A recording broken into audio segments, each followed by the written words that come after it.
The board is now reconvening into open session, and it is now 6:09. We'll begin this evening with the invocation by Coach Fashid. Is this on? Yes. Please bow. Dear God, thank you for the opportunity to live in this great country and the blessing that you have bestowed upon us. As we are here to serve and make decisions on behalf of our fellow citizens and community members, please give us courage and make us truthful and transparent. God, give us courage and wisdom to make decisions that are fair and honest, even though it could be unpopular. O God, unite the hearts of thy servants and reveal to us thy great purpose. May we follow thy commandments and abide in thy law. Help us, O God, in our endeavor, and grant us strength to serve thee. O God, leave us not to ourselves, but guide our steps by the light of knowledge, and cheer our hearts by thy love. O God, educate all children under our care. These children are plants of thy orchard, the flowers of thy meadow, the roses of thy garden. Let thy rain fall upon them.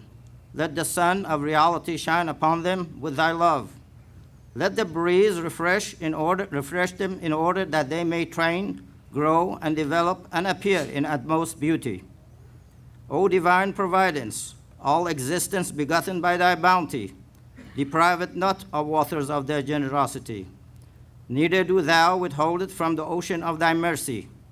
I beseech thee to aid and assist us at all times and under all conditions, and seek from the heaven of thy grace thine ancient favor. Thou art in truth the Lord of bounty and the sovereign of kingdom of eternity. Amen. Amen. Thank you. We will now call on Ms. Julia Wells to introduce the Regay Elementary students that will lead us in the pledges tonight.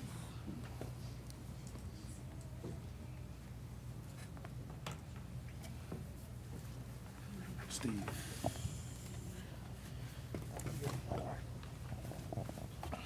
Some signatures. Hey, Aiden. Say it loud, Aiden. Good evening, President Irving, board members, Superintendent Dowdy. We are very excited. We have not had a student council at Regay for quite a few years, and so this year we decided to bring back our student councilman. I asked for teachers, our sponsors, Heather Stidham and Natalie Waters. They volunteered, and they're very excited about it this year, so I'm going to let them introduce our student council. I just want to say that, resurrecting student council at Regay has been a real honor thus far. At Regay, we believe that students should do more than they have to do. And these kiddos right here, they exemplify that. They have exemplary conduct, they have great grades, they have good attendance, and they were all signed off on by their teachers and voted on by their peers. So we just couldn't be more proud to have them represent our campus. I'm going to hand the mic over to them. They're going to tell you their names and what grade they're in. They're very nervous. Hello, my name is Jabrandon Chapman, and I am in 5th grade. Hello, my name is Marlene Castaneda, and I'm in 5th grade. Hello, my name is Peyton, and I'm in 4th grade. Hello, my name is Ella, and I'm in 4th grade. Hello, my name is Madison, and I'm in 4th grade. Hello, my name is Bridget, and I'm in 4th grade. Hello, my name is Zia McBride, and I'm in 4th grade. Hello, my name is Brianna, and I'm in 4th grade. Hello, my name is India Stagal, and I'm in 4th grade. Hello, my name is Haley, and I'm in 5th grade. Hello, my name is Lainey, and I'm in 5th grade. Hello, my name is Colin, and I'm in 4th grade. Hello, my name is Mark, and I'm in 5th grade. Hello, my name is Sydney Jamison, and I'm in 5th grade. Hello, my name is Kendall, and I'm in 5th grade. Hello, my name is Aiden, and I'm in 4th grade. Hello, my name is Tristan Madrine, and I'm in 4th grade. Hello, my name is Luis, and I'm in 5th grade. Hello, my name is Susie, and I'm in 5th grade. Hello, my name is Layla, and I'm in 5th grade. Hello, my name is Brooklyn, and I'm in 5th grade. Hello, my name is Jaslyn, and I'm in 5th grade. Hi, my name is Taylor, I'm in 5th grade. Hi, my name is Madalise, and I'm in 5th grade. All right, my friends. Flags that way. Turn around, please. Stand right here. Ready? Attention, salute, pledge. I pledge allegiance to the flag of the United States of America and to the republic for which it stands, one nation, under God, indivisible, with liberty and justice for all. Honor the Texas flag. I pledge allegiance to thee, Texas, one state under God, one and indivisible.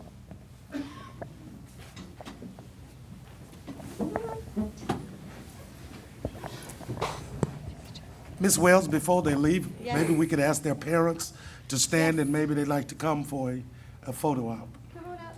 Come on up. To all the parents? Come on, parents. Come here. Kids, you want to step forward just a little bit so your parents can see? What's your name?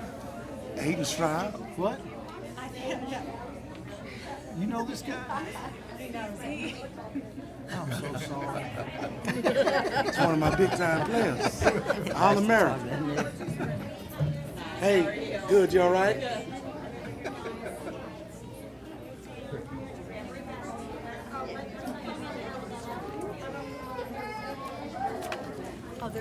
You just created chaos. That's all right. Is he a quarterback? Yeah. It's all right. Hey, He can. He's nothing. He can really throw. He's nothing. What position? Guard. He's playing guard for you. Yeah. He's a good athlete. First year player. It'll make a good picture. Pearl Street, down by, where we go to the board meeting. President, down at the park.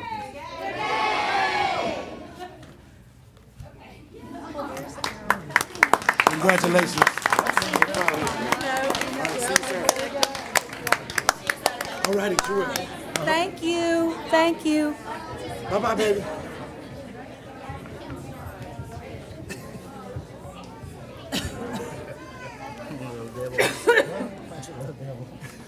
Thank you, parents. I love it. It's nothing like kids. That's the only part.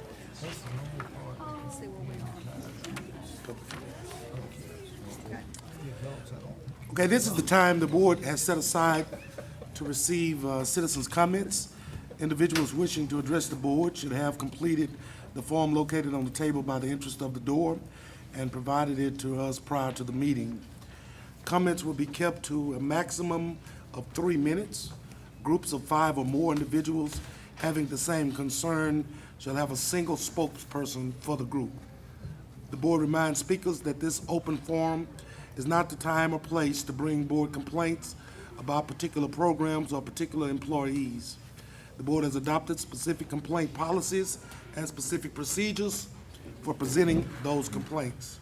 The board cannot respond to comments in this open forum, but can inform you of policies and complaint procedures available under board policy. Forms will be considered on a first-come, first-served basis. Speakers need to address the board from the podium. The total time allotted for this portion is 30 minutes. Mr. Michael Morton will keep time for us. And now I will call Mrs. Deborah Murray.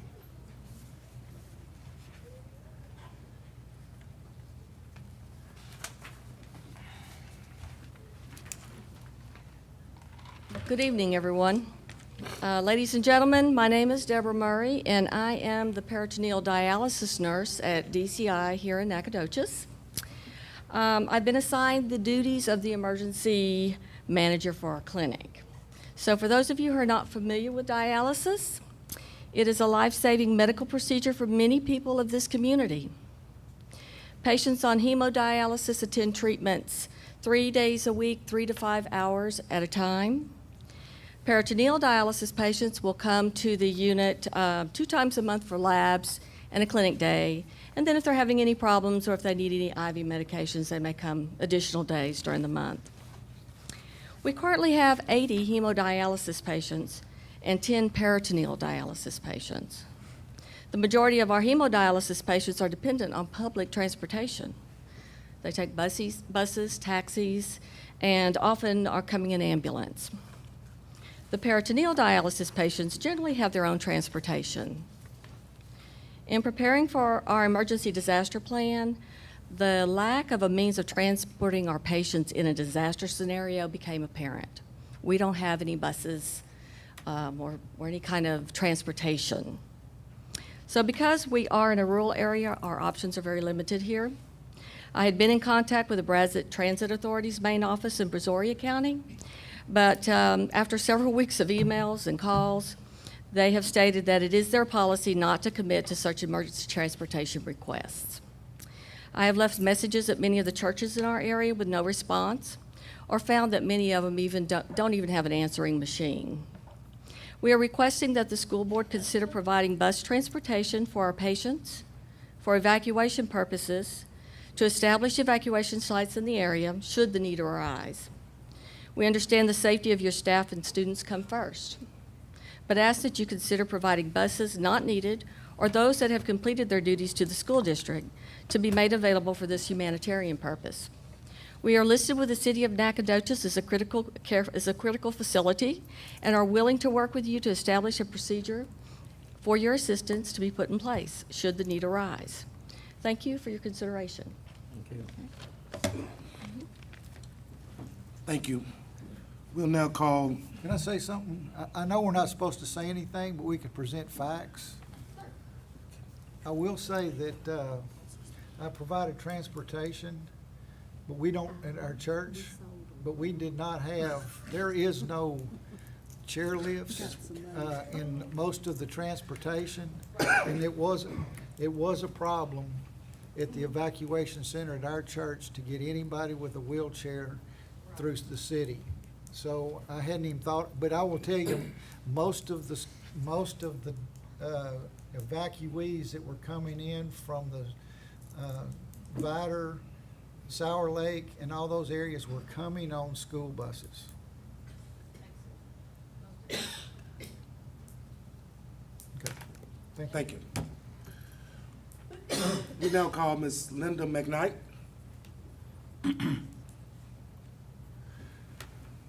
Sorry, was that an appropriate thing to say?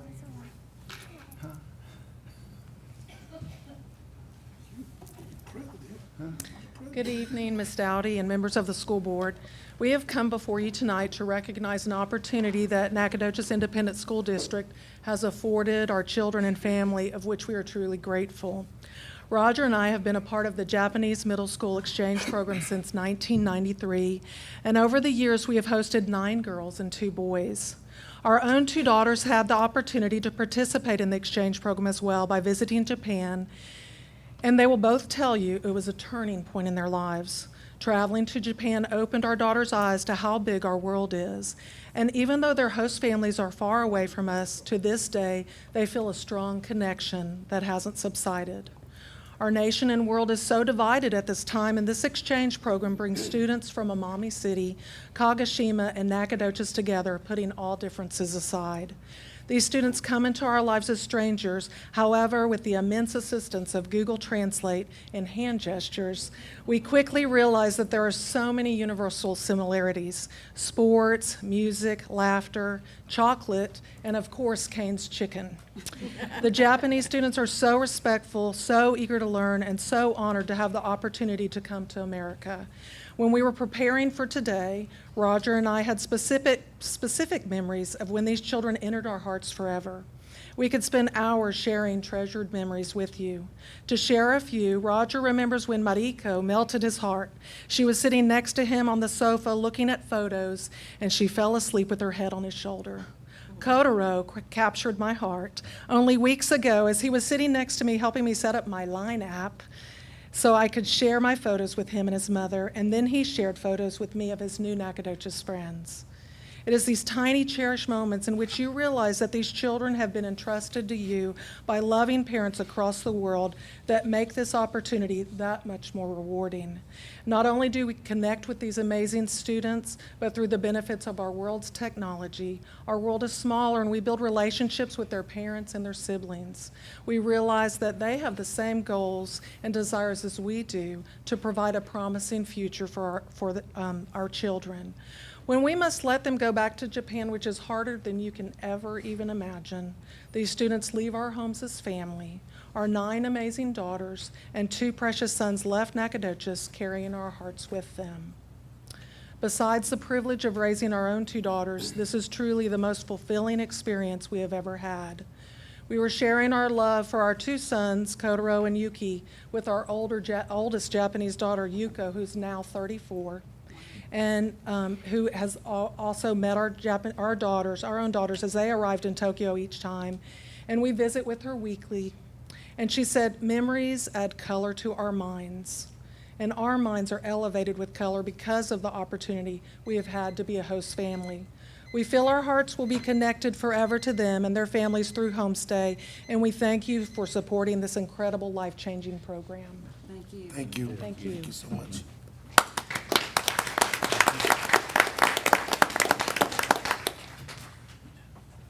We now call Ms. Kay Tickle.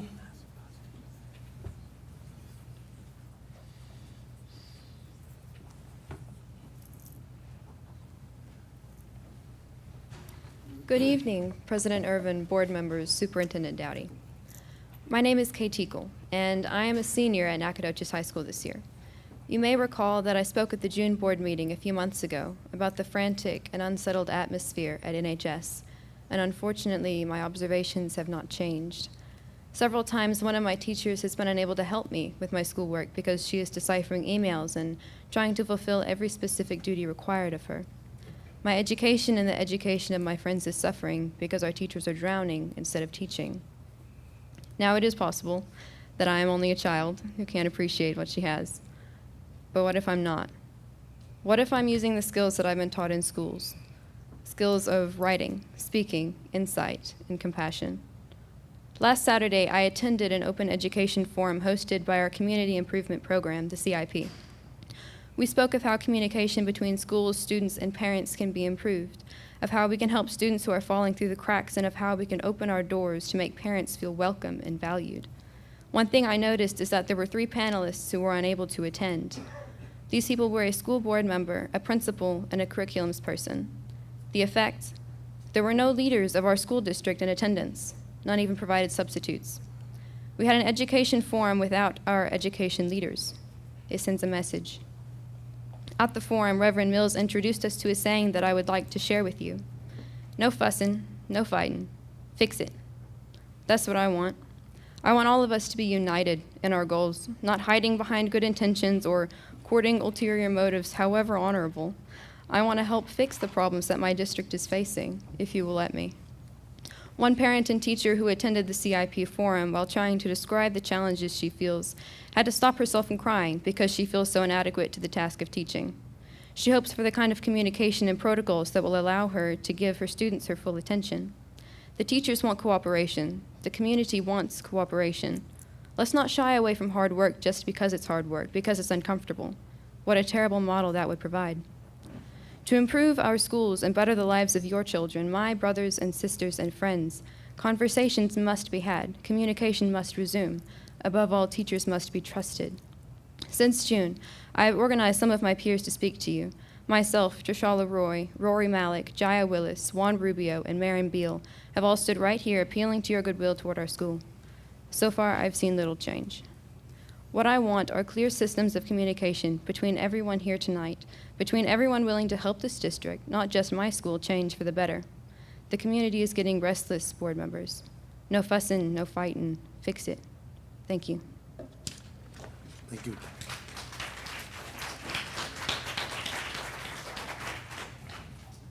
Ms. Michelle Peck.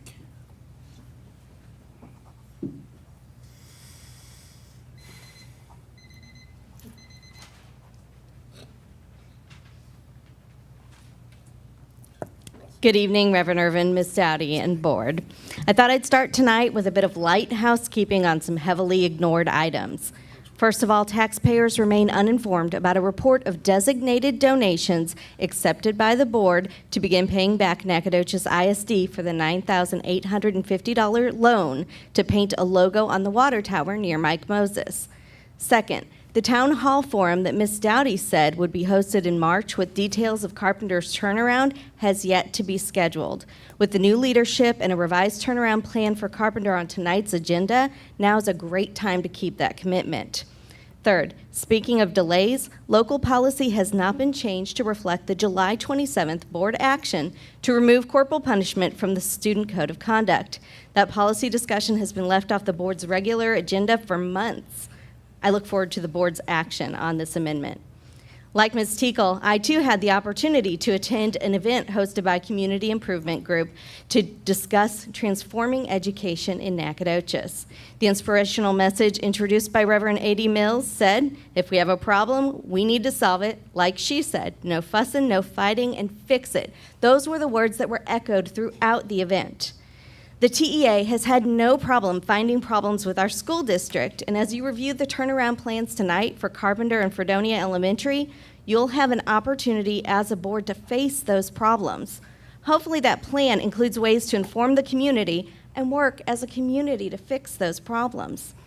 Saturday's event was on the whole very positive, and I agree with Ms. Tiekle that the advertised board member, principal, and curriculum specialist representatives from Nacogdoches ISD were sorely missed. That leadership was lacking at the event. Following the meeting, I heard rumors that board members and principals were discouraged from participating in the community forum, discouraged from having open discussions with community members who were interested only in improving our schools so we could improve the community in which all of us live. The board operating procedures lists a page of ethics, BBF local, with the following statement. I, and by I mean each of you, will be responsive to the community by seeking its involvement in district affairs and by communicating its priorities and concerns. Lone Star governance includes advocacy, community engagement, student-family engagement, and community training. As my elected officials, I have an expectation for each of you to represent me, but that can't happen with a system of communication limited to one-way conversations, 3 minutes at a time, once a month. Saturday's discussion suggested Nacogdoches ISD host an open forum with board and community members. Please follow your own stated policies governing your ethics and seek community involvement in district affairs. Thank you.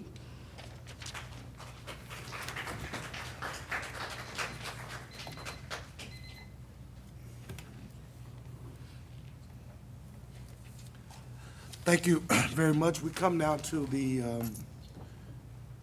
information item. And before I turn it over to Ms. Dottie, I want to say thank you to Ms. Dottie and Kelly. They represented our district quite awesomely at the TASB convention where they co-facilitated a session going from improvement required to improvement right around the corner. And of course, they co-facilitated, but Kelly didn't get to say that much. Not but it was saying anything. And of course, Ms. Sammy, but it was awesome, and thank you guys for a job with that. Thank you. Thank you. Yeah, I talked too long. Sammy didn't even get a word in. We are at the end of Pink Out Week, which supports the East Texas Cancer Society, American Cancer Society. Many thanks to Roya Dembali and Betsy Tucker for promoting this great cause and organizing the T-shirt fundraiser. I know that I have a picture of it.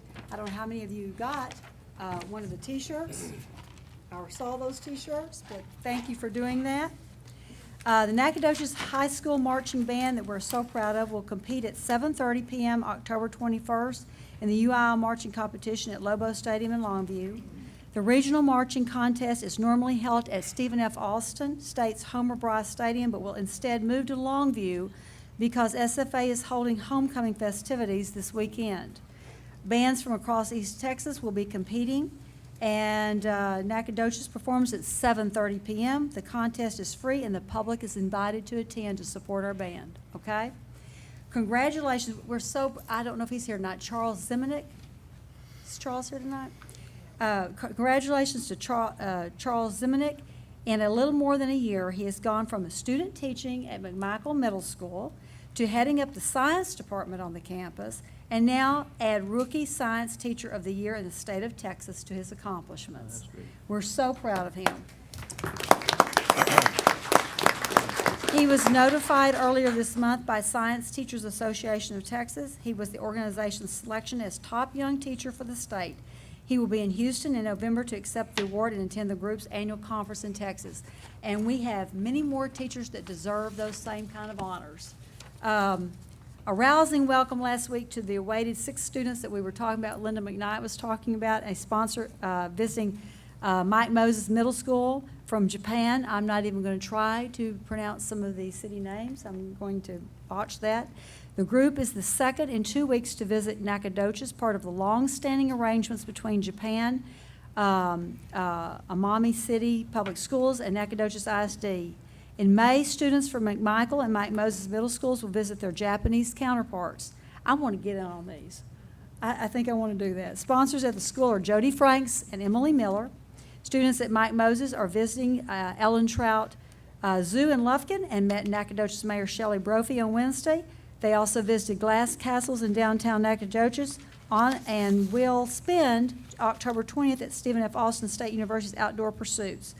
The students head home on October 23rd. 8 boys and 7 girls from Amami City Public Schools left Nacogdoches after spending 10 days in the city and attending classes at McMichael Middle School. At McMichael, Tim McMullican welcomed the students, and 2 sponsors from Japan, Terry Schote and Melissa Jones, are the sponsors at McMichael. And the thing that I didn't realize is that the program that brings the students each year to Nacogdoches will mark its 25th anniversary next year. That's pretty neat. 25 years. I couldn't believe that. So we're going to have a real celebration of that because it's a neat program. Emmeline Carpenter will be hosting Family Math Night on Tuesday, November the 14th. And students will get to meet scholar athlete Marlon Walls and hear his story. The event will begin at 6 p.m. and great turnout is expected. Thank you for all you do.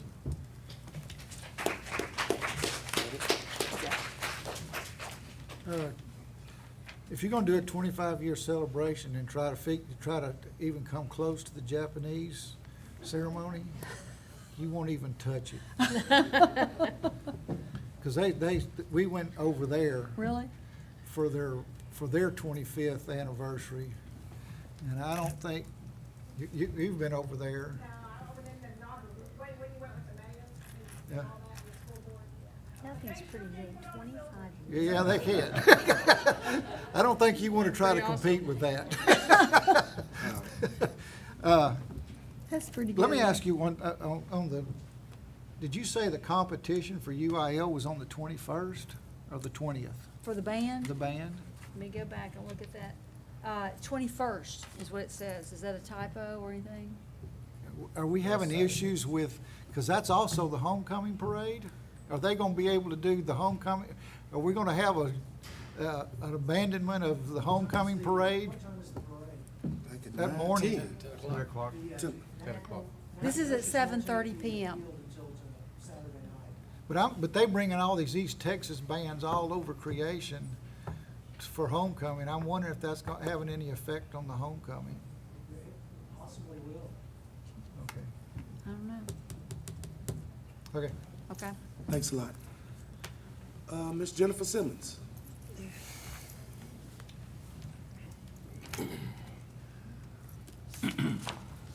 Good evening, President Irvin, board members, and Superintendent Dowdy.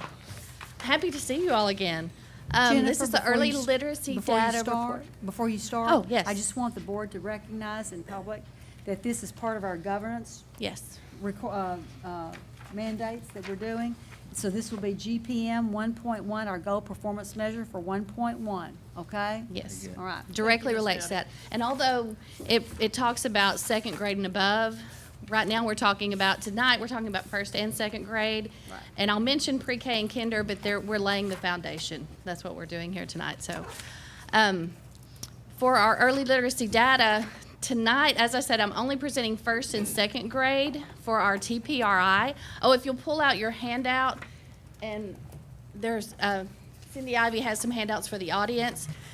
I provided this last year that has all the acronyms and vocabulary for reading.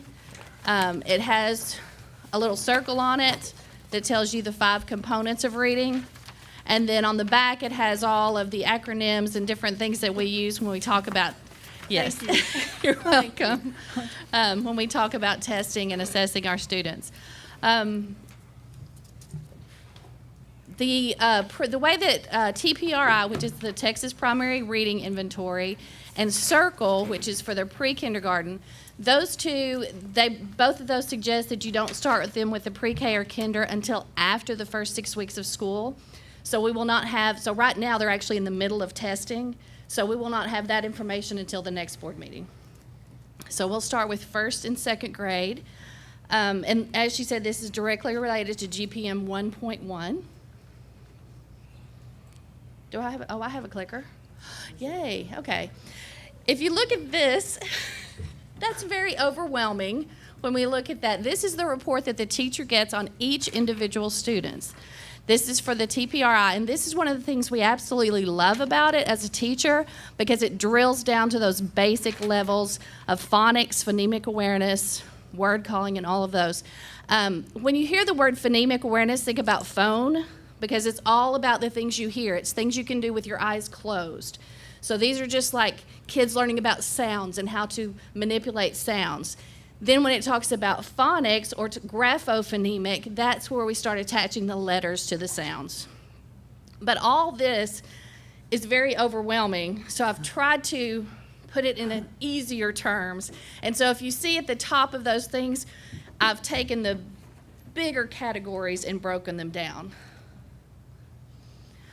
We use TPRI because it is on the Commissioner Mike Morath's approved reading assessment list. It is for kindergarten through second grade. It has a screening part, and it also has a progress monitoring and assessment part. So it gives us more of what we need as teachers to be successful. And it assesses the following: phonemic awareness, graphophonemic awareness, word reading, reading comprehension, and reading fluency. So if we look at our first grade, now we have to remember we're not comparing apples to apples. In the blue, we see last year's first graders, and then we see this year's first graders. So as you can see, there's not much difference. We're pretty much starting where we started last year. And this is the beginning of the year before this is the beginning of the year, lessons, right? Yeah. They started testing the 3rd week of school, so it's very early on. So they really haven't had any formal teaching. Now you've heard me talk about NIHouse. That's our new phonics program, which we're very excited about. We've had our teachers trained. We've had NIHouse representatives that have been in the classrooms that have observed our teachers and given them some suggestions to help them with teaching. So we're hoping whenever we come back to look at these numbers and compare them to last year's second round of testing, that we're going to see some huge improvements because we have not had an explicit phonics program in the district for a while. That's one of the points that has been missing. So we're really excited about that. And then if we look at our second grade data, theirs actually starts with graphophonemic awareness instead of the phonemic awareness. But as you can see, overall as a district, we're starting at the same place because we haven't had that explicit phonics instruction. So hopefully we'll see increases in all of those when we get to the second round. This is the first grade data by campus and readiness area. So if we just look at phonemic awareness, we see some increases and some decreases in places.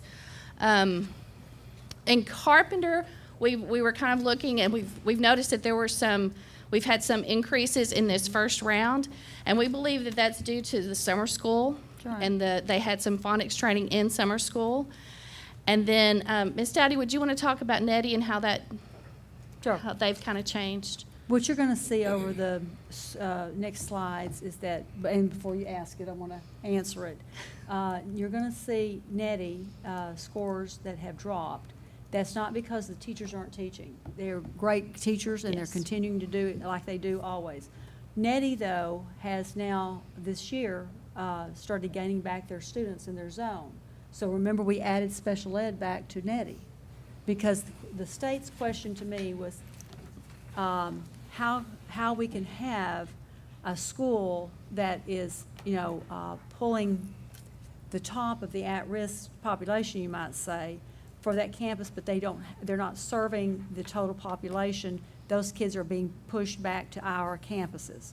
So this year we had a strand of English running through, as well as special ed go back. They live in the NETI zone, so those are the NETI kids that live there in that zone, special ed, as well as the other students to fill the classrooms for the English strand that are running through NETI, and so those kids are back in. So it's more of a normal campus running with a dual language program.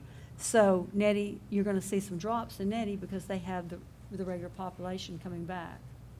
Right.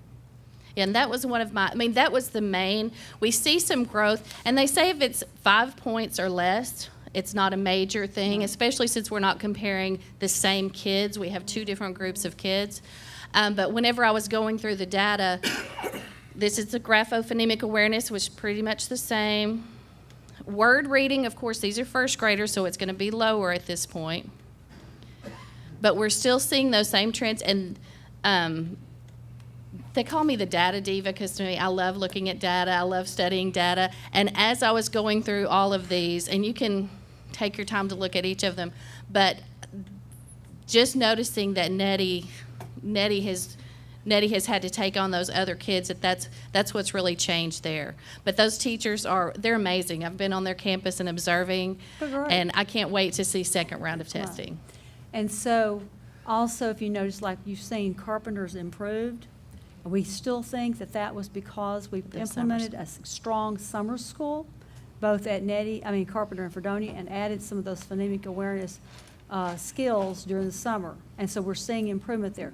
This is normal for your first of the run at the beginning of the year, because remember, this is where kids are right now. This beginning of the year, they haven't been taught first grade material. So, So that was first grade. And then second grade, once again, we see about the same thing. Now, go back. Just say, go back. Okay.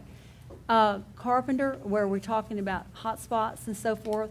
Carpenter, we're concerned about second grade because, again, some of the kids coming through the system were not in phonics programs. They were not in a strong reading program. And so we've got a concern at second grade and that we're going to go in and do more training there and implement with some more help there as far as teaching and so forth and modeling to bring those scores up at second grade, because we're finding across the district a concern at second grade. Yes. And we've got to get those kids at second grade prepared because that next year is testing. So. And our dyslexia teachers are all dyslexia specialists, and they have been in the classrooms with the teachers helping them with the program. It's been wonderful to see the modeling that the teachers have been doing. Not only our dyslexia specialists within the district, but then the ones that came from NIHouse. And our teachers are about to be enrolled in an online video thing where they get to video themselves and send it in, and then they will get feedback from NIHouse to tell them, okay, you need to tweak this here, we can help there. And so that's been one of the training for the teachers has really been amazing. NIHouse comes through how many times to do observations? They just finished the first round. They'll do another round face-to-face in the spring. And then the online, each teacher gets three lessons online that they send back and forth. Yes? The blue line, is that the TPRI score from the same time last year, or is that the TPRI score from the end of school last year? Same or time. Average. It's the same time last year. This is the first round last year. Right. Okay. First round of testing last year. Kids have not been introduced. This is so first. We're comparing apples. Yeah. It's not the same kids. It's not the same kids, but it's the same grade kids. level. Same Same grade but not level. the same kids. Right. Right. Okay. Okay, in word reading, it was a little higher there, which is great. But once, back to the graphophonemic, this is where we're seeing that the phonics wasn't there, the phonemic awareness was not there at the beginning. So our second grade teachers have really been pulling in more of the phonemic awareness so that they can get those connections made between the sounds and the letters. And then reading comprehension. This is again where in reading, once you learn how to be able to decode words, and you can read the words, but this is the next level, the reading comprehension. Right. That we have to bridge that gap, because just because the kids can read the words, the comprehension is a whole different skill level that's got to be. Right, and once these kids, what we're seeing is once these kids get into middle and high school, they don't have those word attack skills, the decoding skills that they need. That's why the phonics is so important at this point. And I'm going to say this, that in the next report, that when Sammy gets up, is going to show you what I've been saying the last 2 years, is that because the foundation was not laid years ago for these kids that are now currently in 5th, 6th middle school and entering now probably for freshman and sophomore years in high school, you're going to see what we're talking about, that bubble, and what the effect was on those kids. But I think there's a bright future ahead, so I look forward to seeing you again once we have more data. And see what the improvement is. Yeah. So thank you. Any more questions about? Can you go back? I'm Yes. still a little concerned if you're comparing, I know you're not comparing the same kids, but you are comparing the same time frame. These first graders, these second graders, did they go through summer school this past year at Carpenter and Fredonia? The first graders in kindergarten? What grades went through summer school? All grades went, but not all kids got to go. But all grades went. All grades. But not all kids, yeah. I guess I'm a little concerned that the green line is below. I know they're different kids, but it still has in some areas you saw the growth where it was the beginning part where the phonics, say this is reading fluency, but the beginning skill levels, go back to where. Yeah, that's the beginning. Go back. To first? To first. Where we're seeing the strength at Carpenter is in the early grades, wherever we've started the very beginning with phonics. And so the second grade has not had that in the past. And so you're still seeing a lack there, and we've got to cover that ground. Okay. They're going into 2 years of not having had it, but these younger kids are showing the growth immediately. Okay. Okay. So we've got to cover, we've got to catch up with the gap that we're seeing because it hasn't been done. But this is one reason I love data, because the data doesn't lie. This is where we find our weaknesses. And like I said, this is broken down even further for the teachers so they can see each of those different levels where the students are struggling. Okay, thank you. Thank you, Ms. Simmons, and I want to also thank, on behalf of the board, all of our elementary school teachers and principals. Hey, we are behind you guys. Keep up the good work. Thank you for all your hard work.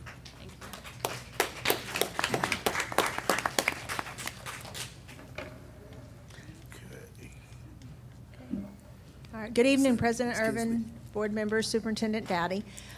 Where TPRI measures the progress of students in kinder through second grade, and the circle instrument that doesn't start yet for pre-K, on the commissioner's approved list is iStation, and that's what we use for grades 3 through 8 as the progress measure, as required by the state to choose one off of the commissioner's list. So the iStation Indicator of Progress is a universal screening tool. The ISEP assessment is an adaptive assessment that automatically classifies students into tiers for instruction, and the tiers are based on a national norming sample.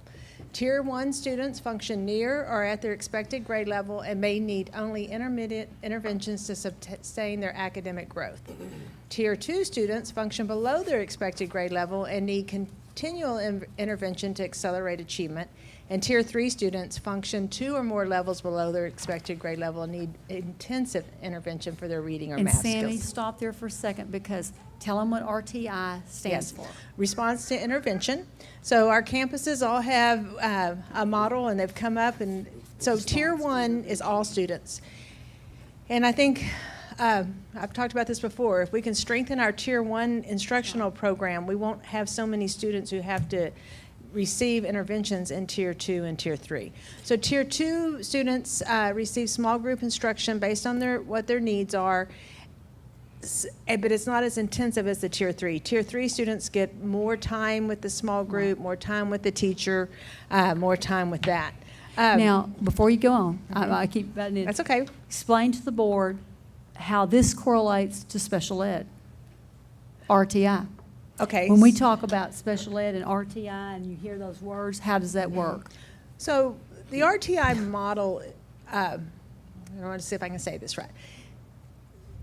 When RTI came out in the beginning, I think teachers thought it was just a way to get students into the special ed. It was a vehicle. But really, RTI, we have lots and lots of kids who just need a little extra support or a little extra intervention in a smaller group with maybe a different teacher, maybe with the same teacher, but it's just different than the whole group.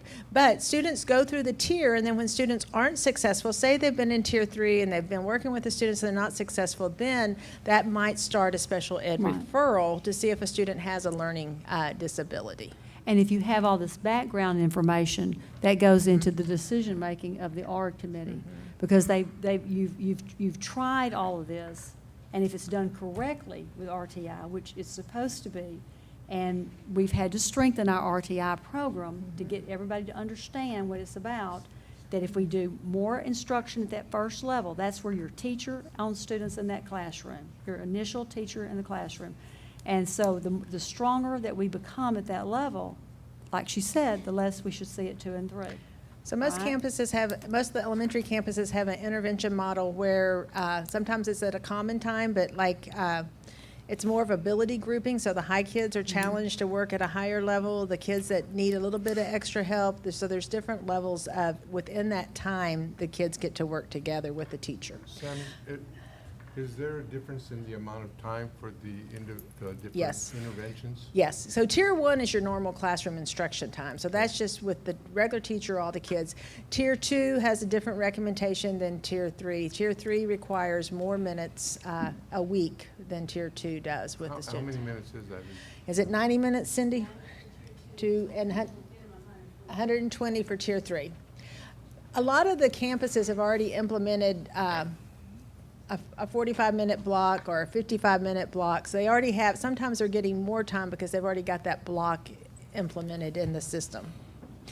There is a strong correlation between how students perform on iStation to the STAR test and to their local, our local assessments that you can look at it and you can see the correlation. And then when we get to middle school, I have some theories about middle school, and we might talk about them a little bit more. But this is 3rd grade. And I do want to put a disclaimer because so iStation is not just a progress monitoring piece. It's also a program, an instructional program that students can work on the computer at their own level. Teachers can assign lessons, and they can work on it.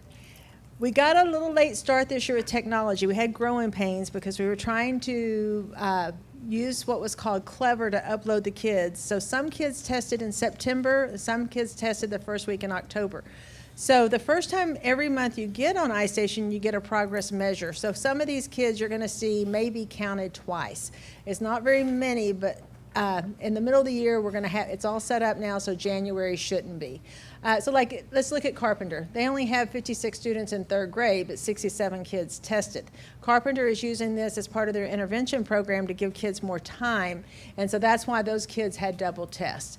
What you would like to see would be a model like NETI or Regay, where your tier 1 was significantly higher, your tier 2, and your tier a little bit, significantly lower, but then your tier 3 should be lower. So when you see campuses that have that tier 3 is higher than the tier 2 and 1, we know we have some significant concerns with kids with our tier 1 instruction, but that our kids need, they need some major interventions on there. So that's what we use for to help us with that. So of course, this is just a school-wide model, but the campuses get to see which students, and that helps them place them, and it's just part of the data they use to help get the kids help.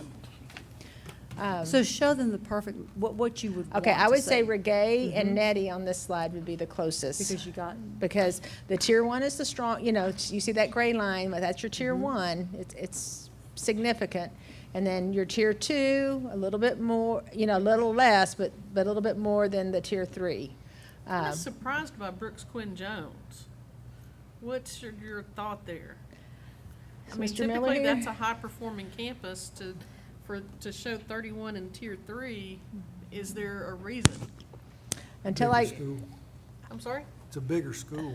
it's a bigger school, but it shouldn't look like that. So it tells us that our third graders are gonna need a lot of help in third grade, to get more of a balance with that. It could have been their instruction for second grade. Remember, this is the beginning of the year, so it could have been what happened in second grade and moving on to third grade. And not just in Nacogdoches, but in lots of states, second grade it needs to be a focus area, because, you know, they're sort of like in first grade, kids are really learning to read, and then in third grade, we're pushing them in towards the comprehension piece. In second grade, they're sort of in a sort of a quandary. Some of them are still trying to learn to read, and some are reading very well. But we know we'll have to focus on that grade level because there. this data is really helping us to understand where we are on each campus as far as that tier 1, tier 2, and tier 3, which is pinpointing exactly the instructional issues. Because that shows, I mean, So are you saying from this data then, not only are you going to address those third grade deficiencies, are you going back and looking at your second grade Yes. curriculum as Yes, well? yes. And our curriculum, we've had growing pains this year, Ms. Finch, with our curriculum, because it is very high level, and we've sort of pushed, and we get daily phone calls, math, science, reading. Are you sure this is what you want it to look like? Are you sure? And we've gone back, we have TEKS resource, and we're trying to match the rigor, and it is challenging. it's been different this year because we stepped up the expectations.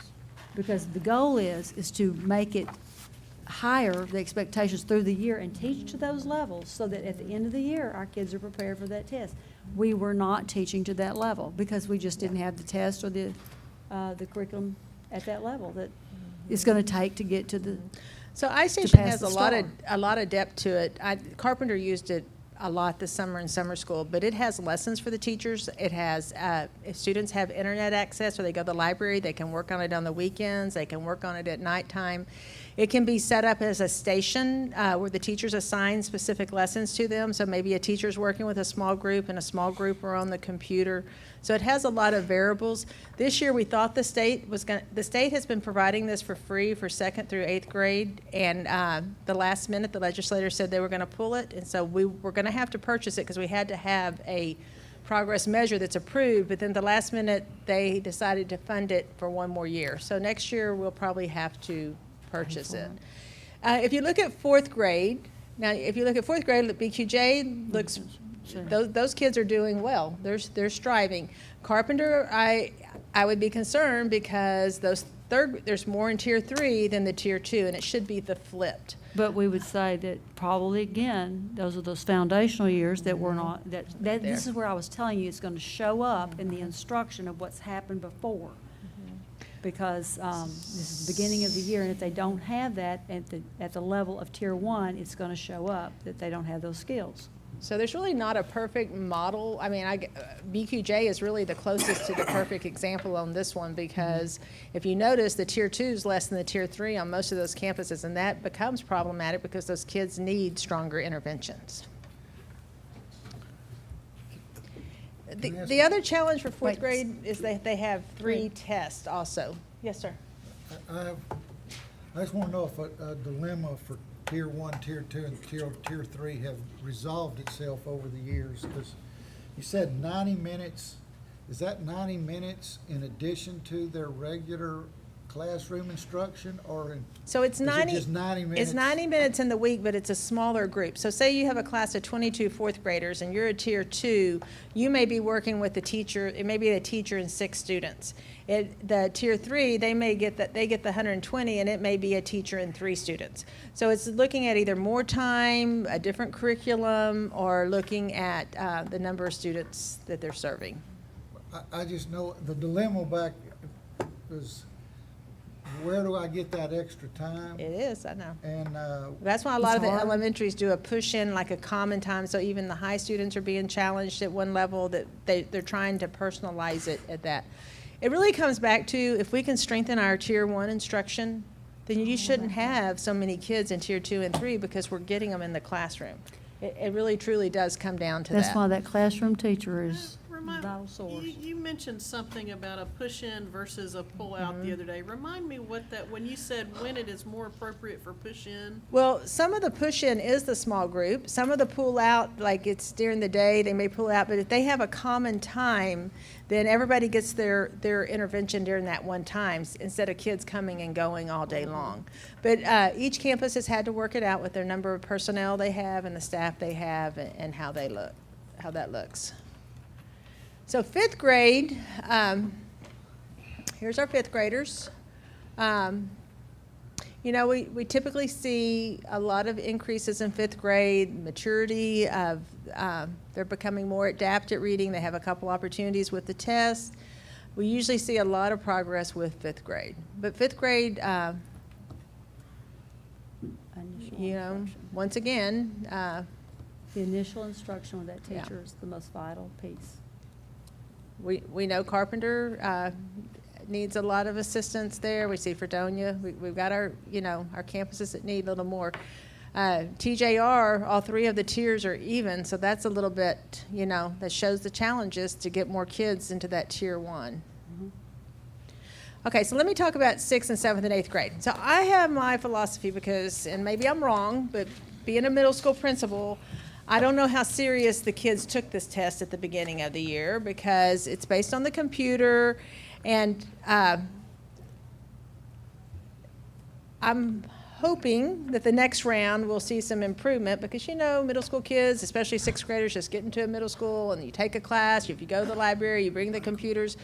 I am a little, the middle school data is concerning, and, Miss Dowdy talked about them coming through and being part of the bubble. I know that Moses has gotten their intervention time. It's during their advisory. McMichael has theirs set up, and so they have a very explicit, they pulled the data, they looked at all the CBAs, they've got their groups started. So those kids, it's 45 minutes, is that right? 50 minutes? 45 minutes. So they have 45 minutes set up, and the kids are rotating between their subjects. One week it might be reading, one week it might be math, one week it might be science. So they're hitting literacy with our News ELA. It's a program in the science and social studies to get the content reading up also. So 6th grade at Moses looks pretty good. McMichael's, it's a little bit out of whack. We got to get those tier 3 kids to tier 2 and more of those tier 2 kids to tier 1. 7th grade, once again, this is a little bit challenging when you look at this because this is really not the way it should look. It should be more. I'm going to present for you in a minute. What you wanted to see this presentation. We should have jumped to. So it's one of 2 things we said, like, did the kids take the test seriously at the beginning of the year in middle school on a computer? Might be part of it, but the other part, I still say, is the fact that these students did not have the foundational skills that I've been talking about coming through, and that's that bubble I'm talking about going into high school, that have already hit high school, and that's why it's taking more assistance there, because you've got readers, students that have low reading skills. And we've got to teach at the same time to a higher level of expectations and rigor so that our kids are challenged enough and they can meet it to clear that hurdle to pass those tests. So one thing you allowed, we bought 15 more licenses for Read 180 at both of the middle schools. So right now, we're able to serve 75 students at each campus. Those 75 students are the kids that fall in the Tier 2 and Tier 3 that we're trying to help fix this before they get to. And I'm just confident, like Ms. Simmons said, we get a strong foundation in the primary grades. That'll carry them. They'll be able to decode multisyllabic words. They'll be able to read better when they get in the higher grades. And then we have our 8th graders. And once again, the 8th grade is another challenging group. The state only requires the progress monitoring measure for the 7th grade. Of course, the elementary is required. We choose to do 6th and 8th grade because we need the data, we know it's important, and we know that we need to work with this.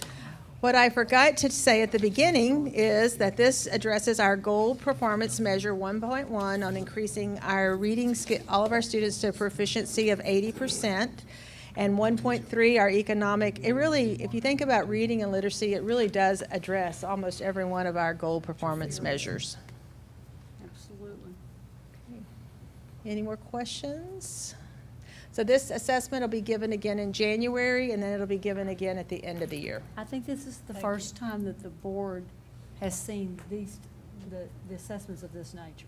Right. I think so. Do you have the assessments on the girls too, as well as the boys? Ms. Finley, you think that's available?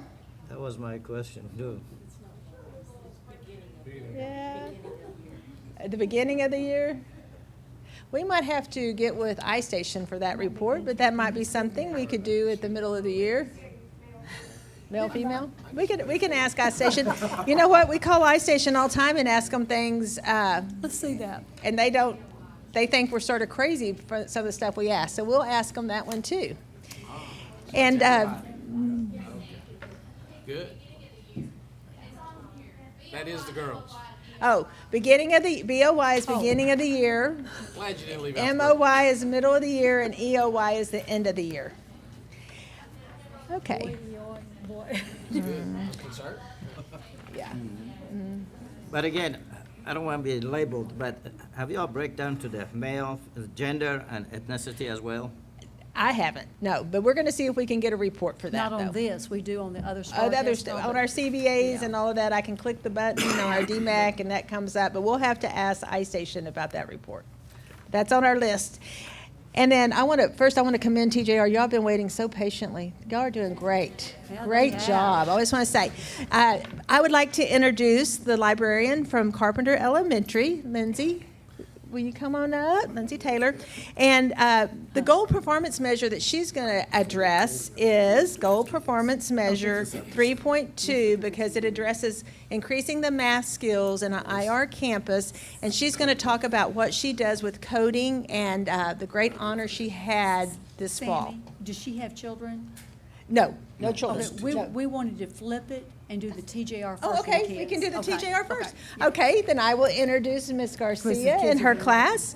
And their goal performance measure is 2.2, our ESL students. Ms. Garcia and Ms. Harshbarger, would you like to come up? And I, 45 on your board book. and I want to say this, so when we talk to the board and people say ESL, EL, ELL, and all this stuff. English as a second language or English language learners. Or English language, as they say now. So any of those. But if you want to watch a lady that knows how to teach ESL, as I've always called it, this lady can do it.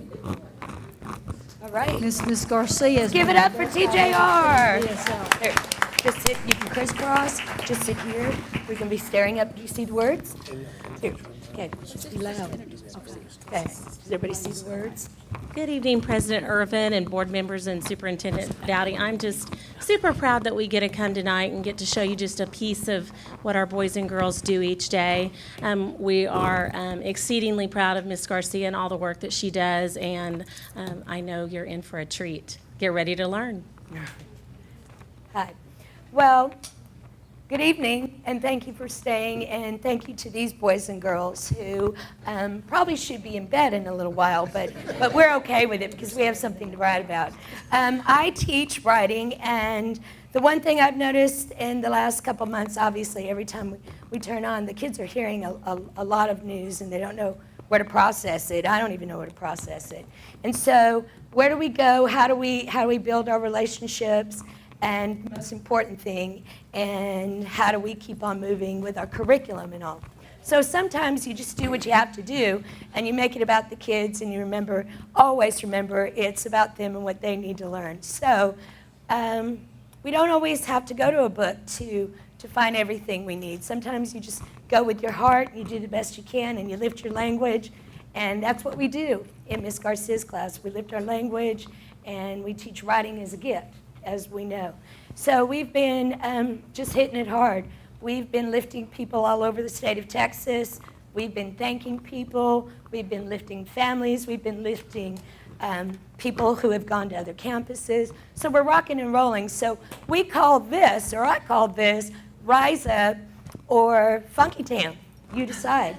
So anyway, let's hit it. All right, boys and girls, if you'll hit it. This is the song to, these are the lyrics to Rise Up. And we simply do like this. Let's go ahead and read the first line, shall we? You're broken down and tired of living life on a merry-go-round, and you can't find the fighter. Okay, let's stop there. What's a merry-go-round? Why is it called merry-go-round, kiddos? So life's not easy, is it? Life doesn't ever have to be easy. These are their responses, not mine. Sometimes I step back and let them lift each other and use their literacy and their language. Give me a contraction. Somebody give me a contraction up there. Okay, what does that mean? Show me. Your. Okay, what do they mean by fighter? This kind of fight? What are they having to fight? Somebody tell us. In your heart, okay. All right, let's read, but I see it. You guys ready? But I see it in you, so we're going to walk it out and move mountains. We're going to walk it out and move mountains. Do we really move mountains? No. Hello. What are they talking about? Push what out of the way? Be specific. Challenges. You have to what? You have to move on. Deal with it. Move on. Okay. Oh, I see some contractions.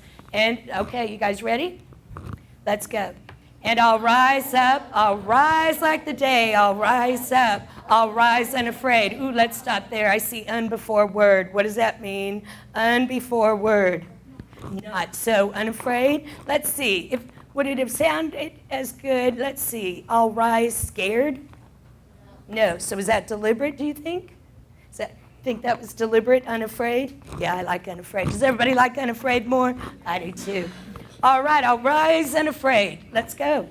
I'll rise up, and I'll do it 1,000 times again, and I'll rise up high like the waves. Can you see it? Can you see it? Was that by mistake, or did the author put that on purpose?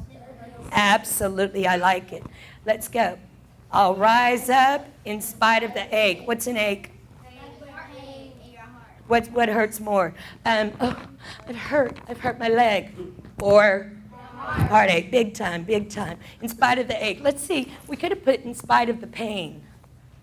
Not so much? Not so much. All right. In spite of the ache. Let's go. I'll rise up and I'll do it 1,000 times. Somebody give me a contraction. Show me. I will becomes what? Give me another one. Can you come up with one in your mind? Someone just tell me one. Give me a contraction.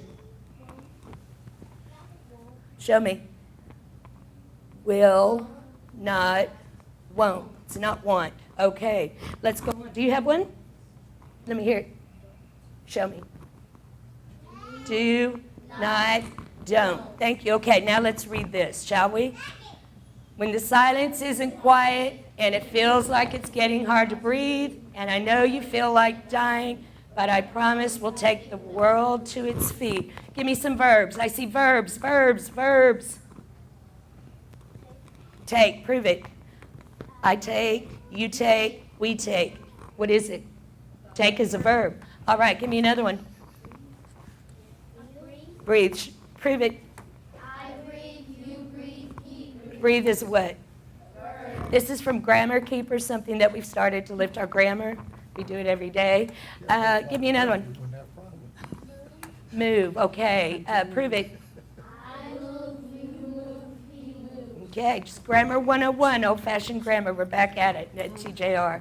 Okay, but I promise we'll take the world to its feet. Let's go on. You got something else? Yes?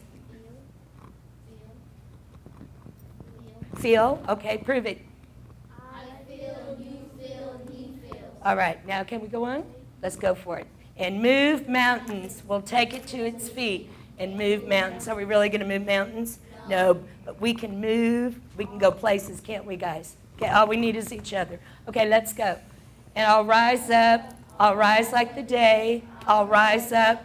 I'll rise unafraid. I'll rise up, and I'll do it 1,000 times again. For you, for you, for you, for you. You guys ready? All we need is hope. And for that, we have each other. And for that, we have each other. What else do we need? We need love. Peace, love, what? Peace, love. What? Faith. Faith, what else? Grace. Absolutely. That's them talking, that's not me. So I think we've got it going on at TJR. Yeah. Yeah. If you guys ever need lifting, come to see these kids, they'll do it. We'll rise, shall we do it? We will rise, we will rise, we will rise, oh, oh, we'll rise. All right, can we listen to it? And you probably have heard this. But this is a good moment and a good day to hear it, isn't it? So y'all just need to rise up. Living life on the merry-go-round, and you can't find a fighter, but I see it in you, so we gon' walk it out. Move mountains. Move what? You bet. We gon' walk it out and move. I can't hear you guys. Mountains. And Will? rise up. I'll rise like the day. I'll rise up. I'll rise unafraid. I'll rise up. And I do it 1,000 times again. I see contractions. And I'll rise up. I like the waves. I'll rise up. In spite of the ache, I'll rise up. And I do it 1,000 times again. Do you mean it or are you pretending? Got it.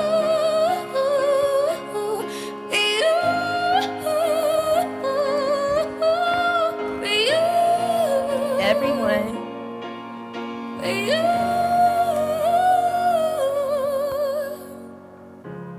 The silence isn't quiet, and it feels like it's getting hard to breathe.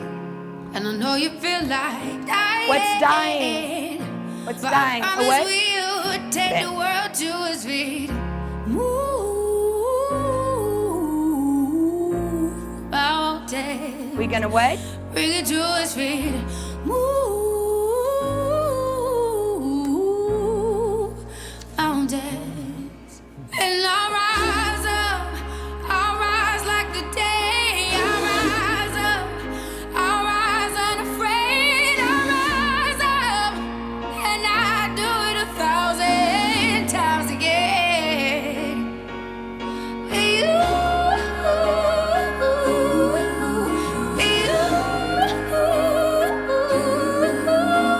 All right.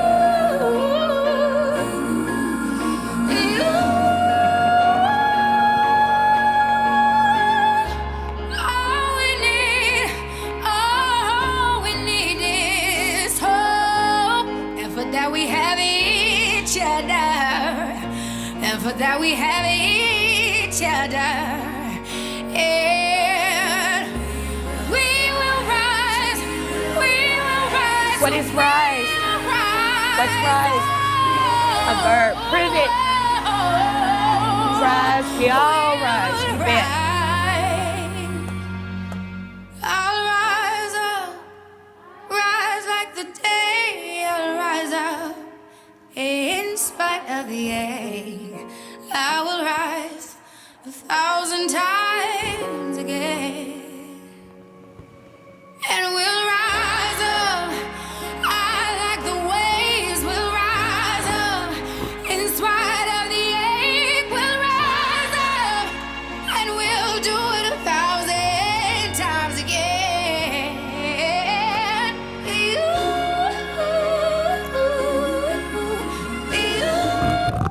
All right.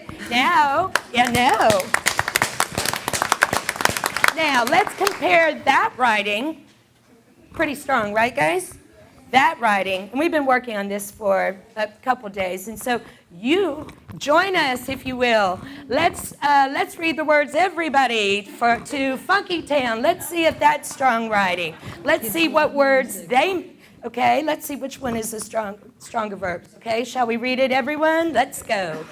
Gotta make a move, a town that's right for me. Town to keep me moving, keep me grooving with some energy. Does anybody see a verb? See a verb up there? Move, right. Let's go to the next one. Oh, I see verbs. What verb? Oh my gosh. Come on, let's go. Okay, everybody, join in. Well, I talk about it, talk about it, talk about it, talk about it, talk about it, talk about it. Talk about moving. Strong writing? No, good writers don't keep repeating the same thing over and over and over. Though this is a good song. Not great writing. Good music. Let's go. Oh, everybody. Gotta move on. Gotta move on. Gotta move on. Oh, many verbs? I don't see many. Okay. Oh, I see a contraction. Okay, but I see it how many times? 1, 2, 4. Gosh, okay, let's go. Won't you take me to Funky Town? Won't you take me to Funky Town? Won't you take me to Funky Town? And won't you take me to Funky Town? Next, okay. Okay, everybody's welcome to sing this song. Everybody, join in, see? Join in.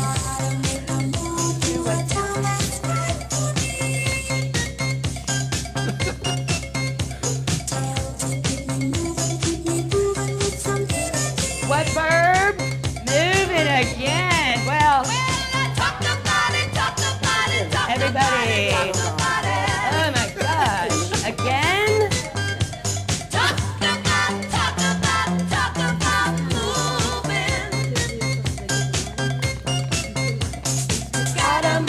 Again, everybody! Gotta move on. Oh, jeez. Gotta move on. Oh, my gosh. Great writing? Not so much. Not so much. Good music? Not great writing. Ah, you want to get up? Oh, Mr. Hines. What? What? You know the words? Know the words, everybody. Again and again and again.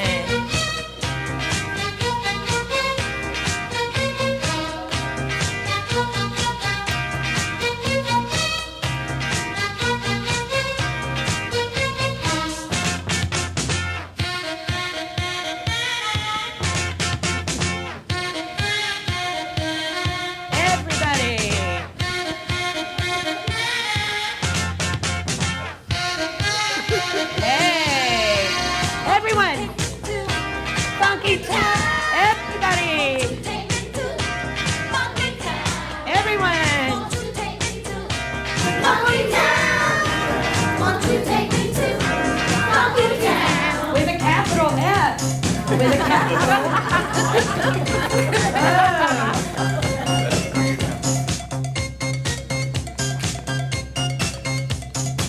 There again.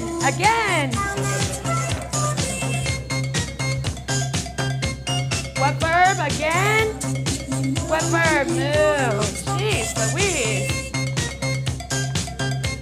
Let's sing it.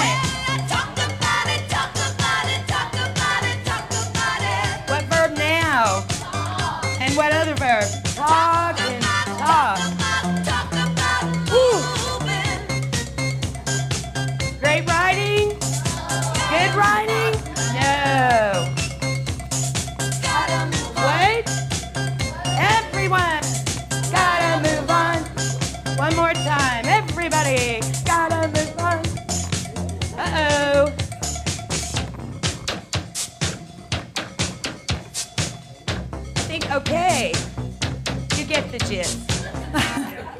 Okay, I'll save you from that. Anyway, so which one's the better song? Oh, everybody. And we need to all what? We all need to what?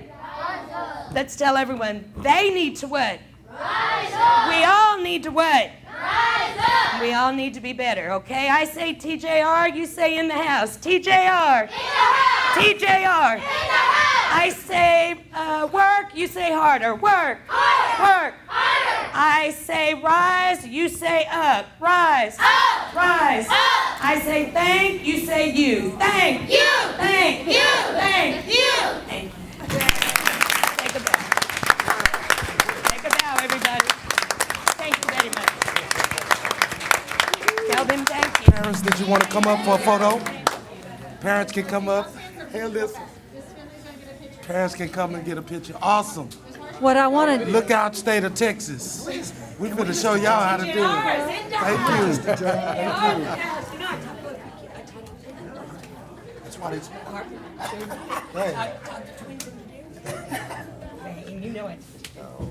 Good job, Ms. Garcia. Thank you. My granddaughter had her last year.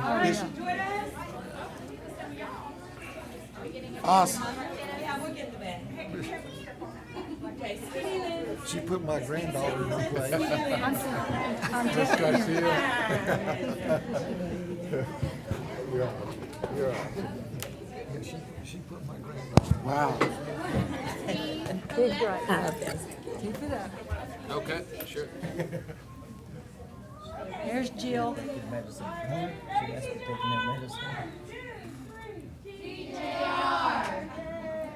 In the house.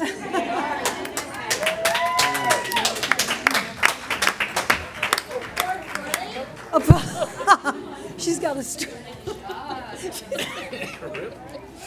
Wow. Awesome, awesome. I want to say that Miss Garcia does that all day long, okay? And she's jumping usually even more than that, and her energy level is high. And so what does she do? Repetition, repetition, calling out, doing all kinds of modeling of different ways to reach the kids through music, through rhyme, through stories, poems, whatever. That's all part of it, to get the kids interested in reading. That's right. That's part of ESL, and that's part of, yeah. That's repetition. Yeah.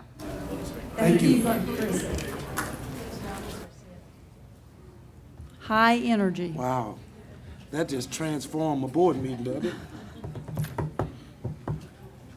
Okay. That was the best board meeting we've had. Not quite over yet. Okay, Miss Kinsley, we ready. Well, I will bring Miss Taylor back up here now, the librarian at Carpenter Elementary, to talk about her work with coding with the Carpenter students and the great adventure it took her own this past fall. That's a hard bit to follow. Are you singing going to that? sing? No, I'm not singing. I'm Lindsay Taylor. Thank you for letting me come today and speak to y'all. I'm going to talk about a reversal service learning when my young students taught our future teachers.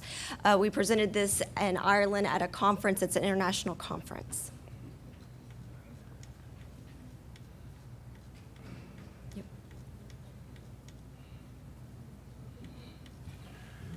I'm Lindsay Taylor. I'm the teacher librarian at Carpenter Elementary. My goal is to find books that children want to read, because if they want to read it, they will. I am also our webmaster and social media person at our campus, and I am the lead librarian, elementary librarian for the district. Dr. Laura Burrows, who also went with me, is a professor at SFA. She heard about my Hour of Code through an article that was in the newspaper that I believe Jacob Lusk wrote. And she contacted me via email asking if she could bring her students to Carpenter so that I could demo my half hour of code club. So this is the power of words. She said she never reads the newspaper. She just happened to pick it up that day. Let me ask something before you go any Yes, further, because I've had somebody ask me, are you going to tell them what code is? Yeah, yes, I will. Okay. I will.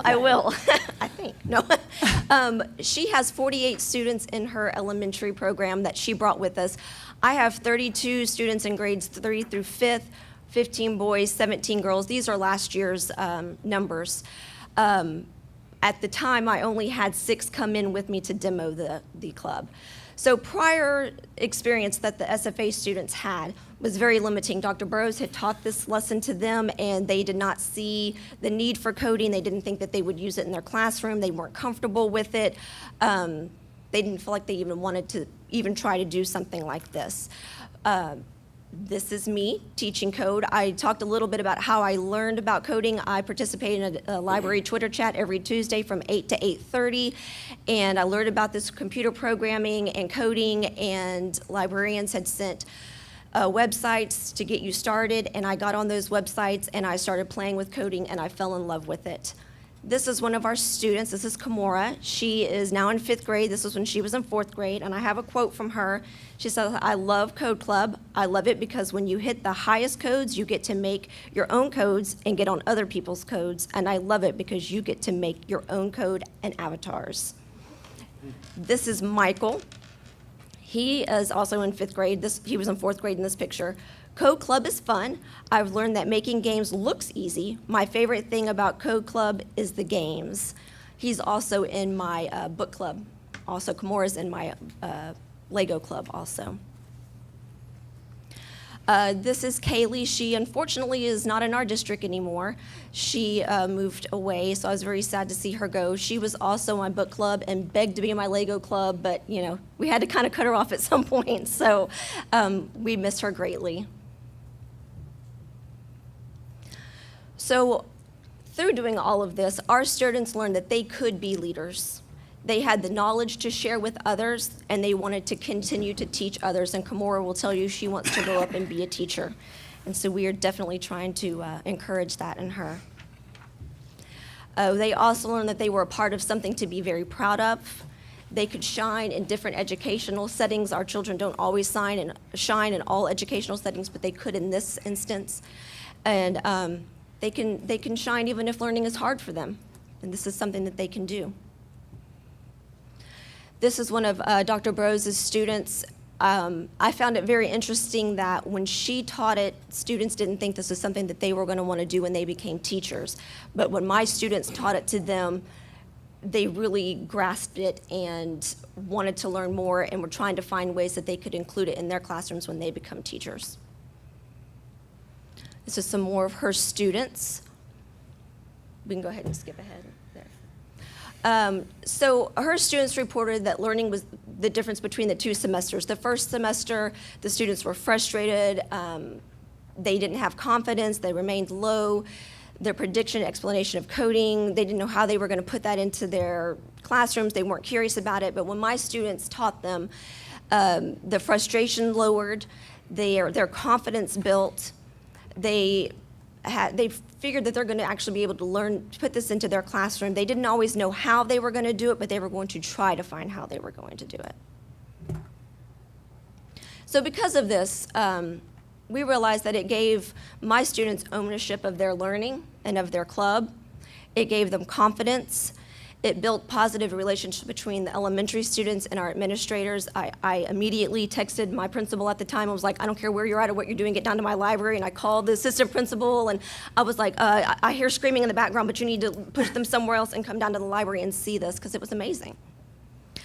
We also learned that there was an authentic example of funds knowledge.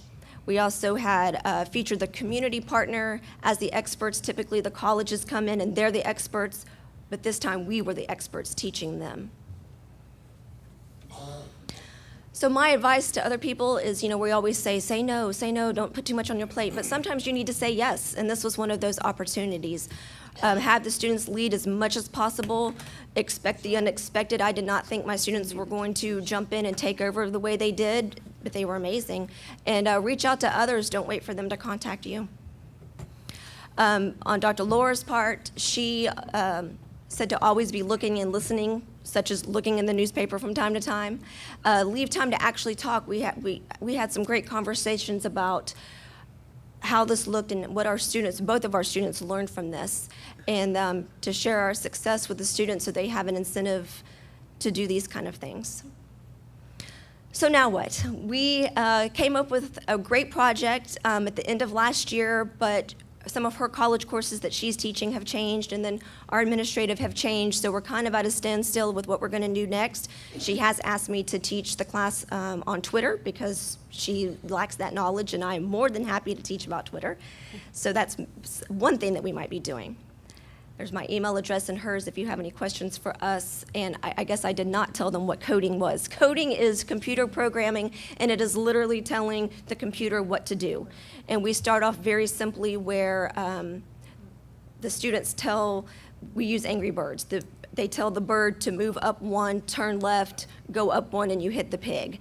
And it's very simple, but it builds on that and becomes more complex. And then it gets to where you're not using the English language, you're flipping it, and you're actually reading the computer code. And so they eventually get to the point where they're actually doing the actual code. So. Now, say what coding is. I just did. Oh, so I'm sorry, I was talking to Pam. That's what happens when you're talking to someone. Okay. Coding is telling the computer what to do. Yes. I'm sorry, Lindsay. No, that's okay. And Ms. Kinsey also pointed out, it does address the math side of the brain, the logic part. There is reading involved because they're having to read left, right, moving steps, those kind of things, and numberings. What department, Dr. Burrow is in the education department? Yes, ma'am. Is she secondary or Elementary. Elementary? Yes. Okay. Most of her work is done, most of her work is done at BQJ, Okay. But because she read that article in the newspaper, that's how she contacted me. What code do you use? It's HTML. Yeah. When I read the article in the paper about the coding club, I was so excited. So I want to thank you so much for, stepping out and offering that opportunity. Out of my to the comfort zone. kids. Yeah. That's where it's all headed, though. It is. I mean, It is. It's so important. Kids love it. They do. They Kids do. love it. I may need to come take your Twitter class. Yes, I love Twitter. I have learned, I'm telling you, I have learned more in a professional development way doing these Twitter chats once a week than I have at any professional development that I've sat in. And I'm, not having grown up with the use of all this media in the classroom, it's hard for Mind-boggling. me to make it go all together and understand how that integrates into the classroom. Maybe that would be something we could see at some point. Well, in you the saw it future, tonight Sandra. with her, Well, just with you two. that's true. That was YouTube, wasn't it? Yeah. But I know I've heard It's of gone beyond. teachers using, Yeah. social media, and it's hard, it's mind-boggling for us old folks. Yeah, but it's amazing, and I've really enjoyed those chats. So. Tk you so much. Thank It's a you. lot I appreciate your different time. from Shakespeare, isn't it? It is. Thank you, Lindsay. Thank you. Thank you. We move now to the consent agenda. Unless removed from the consent agenda, all items listed will be acted on with one motion. If there's a board member who wishes to discuss an item on the consent agenda separately, please indicate the agenda letter, and it will be set aside for further discussion and a separate vote. Are there any? If not, we will entertain a motion to approve the consent agenda. I'll make a motion that we approve the consent agenda as it's presented. Second. Moved by Mr. Green, second by Mr. Montoya. If there's no discussion, all in favor will show by elevation of the right hand. So unanimous vote. Thank you so much. Action agenda. All items on the action agenda will be acted upon and discussed separately. So we have now Mr. Fashid, the administration's. Yes, sir. I move to approve the employment of professional personnel as recommended by administration. Second. Moved by Mr. Fashid, second again by Mr. Montoya. Is there any discussion? All those in favor will show by hand. So unanimous. Thank you very much. Ms. Kinsey.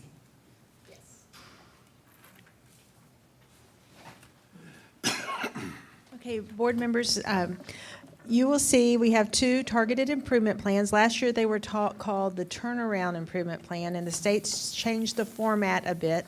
You have the one for Carpenter, and you have the one for Fredonia. And even though both of these schools are IR campuses, they both are receiving the TIPS grants, you will notice when you look at the targeted improvement plan, they both have different distinct needs on what they're trying to accomplish to get their schools out of IR. So through the TIPS grant, there's a leadership team that works very closely. I work with them as the district coordinator of school improvement. We have a PSP, Dr. Dickerson, that works with us, the principal, the leadership team. And this year, TA is moving to getting the Regional Service Center more involved, and Dr. Lovely and Lisa Green have been great partners with us on this. So you will notice, I'm just going to give you a quick overview. There's 3 problem statements that have been identified, 3 root causes, 3 annual goals, and then under each annual goal, you have strategies on how you're going to accomplish these goals. There's short-term goals, there's intermediate goals, with the end in sight is the end goal of being successful at the end of the school year.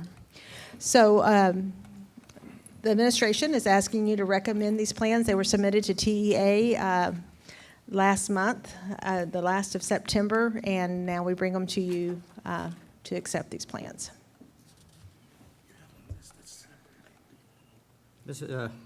I know you and administration trying so hard and turning every stone over to get the Carpenter and Fredonia off of IR list. However, I have some questions. Okay, yes, sir. We are in the 4th year of, actually we're in the 5th year. And as I look at here, it says Are you on problem statement number 1. Are we on Carpenter or Fredonia? Either way is fine, but let's go at Carpenter. Okay. It says problem statement number 1. Yes, sir. Okay, since 4 years ago, we have been on IR plan. Did it take us 4 years to figure that problem statement number 1? No, I mean, you had a problem statement last year, but we have not reached our goals, so we had to keep coming back, and we had to look at, there was a lot of prioritizing. There were a lot of things, and then there was a lot of things that we needed to work on, but then we came up with the 3 that we think that'll make the biggest impact on the campus. And root cause 1, the same, I guess. Yes, the root cause, okay, so the problem statement 1, the school does not have a systematic and organized professional development and communication system for teachers.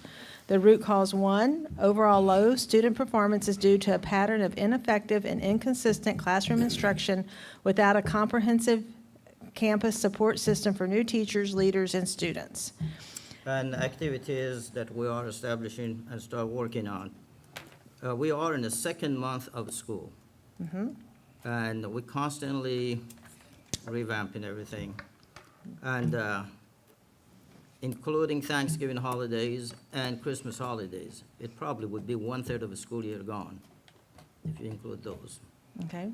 Aren't we too late to start now? We've had to make some changes because the need showed that we need to make the changes. We are making gains. We have our first unit test we've been looking at, and where in years past, Carpenter was significantly behind the other campuses, the gap has closed. So we're seeing some very promising results. We saw some promising results on the elementary. We're talking about our kids. We're not giving up on our kids, whatever it takes. Ms. Dowdy has invested a lot of time on the IR campuses, being in the classrooms. We're working with the staff. We're trying to get a system in place. Yesterday, we had a great meeting with the teachers. I think it was very well receptive from the teachers, and we're talking about pulling together as a team and really moving forward to meet the needs of our kids. Well, I know for sure y'all trying. There's no question about that. Do you think there are any cause that were not successful so far? I think we have a lot of brand-new teachers on Carpenter that need a lot of support, and you will see if you continue to the other root cause, one of them, root problem statement 2, student behaviors having a negative impact on both academic and social development and ultimately student performance. When you have beginning teachers, they need a lot of support with classroom management, And that's one of the areas, even though they were trained in CHAMPS, we're trying to bring back in, I know Ms. Dowdy shared her plan with you of giving more support to provide more structure to the teachers so that the kids can have a good open learning environment. Do you think constantly changing plans, leadership, staff could be one of the reasons as well? Are you talking about this year? Just past and In the present. past and present? That's hard for me to answer, Ms. Dowdy. I mean, I might let you. I don't like to put anyone on No, spot. I just want to no, know. it's hard for Sammy's me. just been here part-time last year this year. Exactly. Yes. So- I'll answer that, because you weren't even here. 2 years. Well, I mean, but 2.5 but years. you I've weren't seen listening- some stuff. you You weren't know, listening to it's never, I'll say it's never good to have, and I think someone told me the other day they'd had 9 principals in 11 years, and I don't know exactly if that's right, but the campuses I used to take over as a turnaround principal, they were the same. They'd been, 6 That's one of the principals in root 7 causes. years, sometimes multiple. And so I think it's not uncommon to have a hard time getting a strong leadership, but we do want to get the strong leadership there to pull it together. I will say, just from being on the board, we were not focused on instruction. We weren't, you can say whatever it was our fault, was it the administrator, who, little of both. But I was sitting there thinking when I was reading through this and these root causes, we've had a revolving door, not only at the principal level, but in that instruction office. And I have not, this is the first time that I've seen that we've had anybody in instruction office that has any knowledge of reading programs at the primary level and the kindergarten and primary level, at the upper administration level. Most of our leadership has come from secondary. And this is the first administration I'm aware of in a long time that came from the elementary ranks. Started at the elementary. Started at the elementary ranks and had a base knowledge of that elementary. So, anyway. As I look at the improvement plan, we are spending a lot of time and resources to train educated staff. Rather, we should be halfway getting the kids out of the IR list. I hope we have enough time, and I wish everyone best. Well, and I would like to comment, the teachers at both Carpenter and Fredonia, they know what we're up against. It's hard. We want to celebrate a growth mindset. We want to celebrate when we make little gains, little growth. So otherwise, our students will become so discouraged. Our teachers will be discouraged. We have to celebrate those small successes. And the teachers at both campuses, they are committed, and they are working above and beyond the hours they're putting in, trying to support each other, the extra training that we're trying to get in to help them. I feel very confident we're on an upward swing. Do we have challenges? Yes, we have some major, major challenges, and I would never get up here and tell you otherwise. But we're going to keep working and try to get a solid plan for these 2 campuses. If you work hard, and I have faith in you and your intention, and I thank have a you. lot of respect for that. Thank you. Thank you. I think I just want to point out that this is mandated by TEA, that we present these turnaround plans, both for Carpenter and Fredonia. So just want to keep that in mind. It's not that we wanting to make a change, but that we have to make a change. And I commend administration for doing a great job on that. If there's no more discussion. I've got Okay. one more one question applying to both campuses. I know you guys are working very hard. You've seen the preliminary scores as school has started this year. You know where we stand, and that we have an edict that we must get these campuses out of IR by next spring, or make significant changes to the campus alignment. So tell me, how are you feeling? What are our odds? Do you feel good? Oh. Come on, you can do Okay, it. so that, I'm a little You've bit. seen the numbers, you've studied the numbers, you've got the experience under your belt. I'm a little bit of a Pollyanna, and I've been told that quite often. I always look for the positive, and that's what I'm going to say. We're going to look for the positive and keep moving on. And you are putting lots and lots of resources in these campuses, and the TIPS grants have provided us with the opportunity to fund this. And like one of the opportunities for the campuses is what they call a professional development grant. So it's what I need as a teacher, not what the third grade teachers need as a teacher, or the campus needs. It's like, what do I need? So they apply for that. And so that's a way to just sort of support teachers. We're trying to get coaches in from the service center to come in and provide some additional coaching. We're trying to get in there. You know, we did the NIHouse walkthroughs. We're trying to give them extra support with behavior at Carpenter in particular. I think we just have to keep working as hard as we are, and we never give up on our kids and teachers. I'm going to push for a more steadfast answer. I may have to look at our leader over here, our superintendent, to say that. But I think each month, I mean, we've got a lot of planning, do. and we've got a lot of things that we've got to look at over the course of the next several months. Well, and I'm going to tell you, are we going to? Make Are it. these two campuses going to make it out of IR? Okay.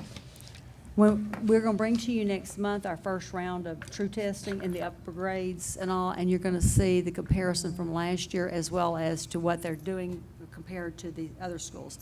I am seeing progress. And so Seeing progress and seeing Right. the amount Right. of progress we need is. So what I'm looking at is the fact that we have made the test more rigorous and so it's increasing the expectations.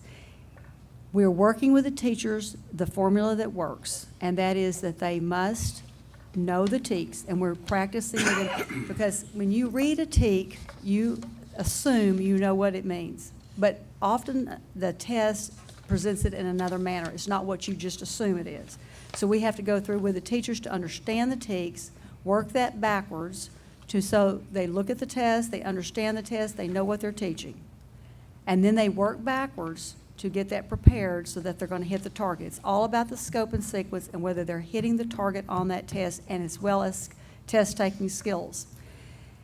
I'm going to look at the first 2 rounds of tests, and we're going to see how much progress we're going to be making between those 2 rounds, and then make more determination there. But if we continue to climb like we're doing now, yeah, I do have hope that we're going to make it. Because last year we missed it by 3 points on both campuses. 3 points. And that was with certain grade levels carrying it. At Carpenter, 5th grade carried that lead. If we can make the gain at all 3 levels, we're going to make that. And that's what I'm seeing, is that we're making gains at all 3 levels now. We have hot spots that we immediately, it's like, Coach, you're talking about change. It's like a football team going in at a halftime and changing how their plays are going to be because they're seeing it's not working right now, and that's what we're constantly doing.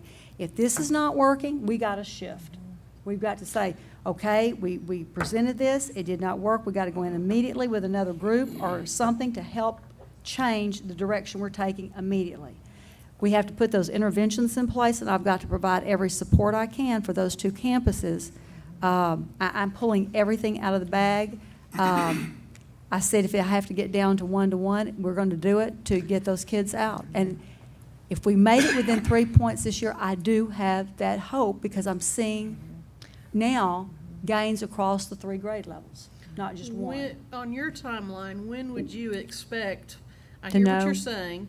You're saying, I want to compare this initial test Mhm. to the second test to see our level of growth between the 2.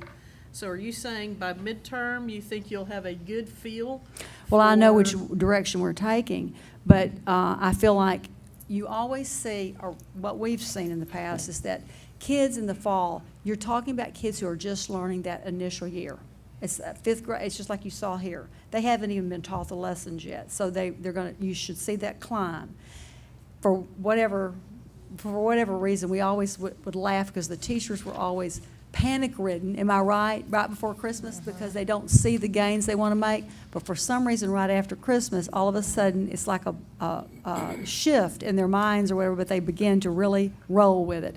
So I'm expecting that by February, that we should see where we're really headed, what we're going to see, as far as the gains. That doesn't give us much time to plan. No, it doesn't. So we're going to have to plan right along with it. So, Ms. Fitch, this year we're using, There's no choice. our tests are more rigorous, so we're really A using lot harder. end-of-the-year tests to assess kids, like, say you've learned context clues, or you've learned inferencing or summarization, but we're testing them on a reading level at the end of the year. So our scores, I mean, like, if you just looked at that, they don't look great, but then I took the STAR test they took in 2015 and compared it to the kids testing now, and we're showing gains between, kids who test at the end of the year. I'll be real honest and tell you, third grade is a challenge My because God. some of those kids did not get the reading instruction they needed in the primary grades.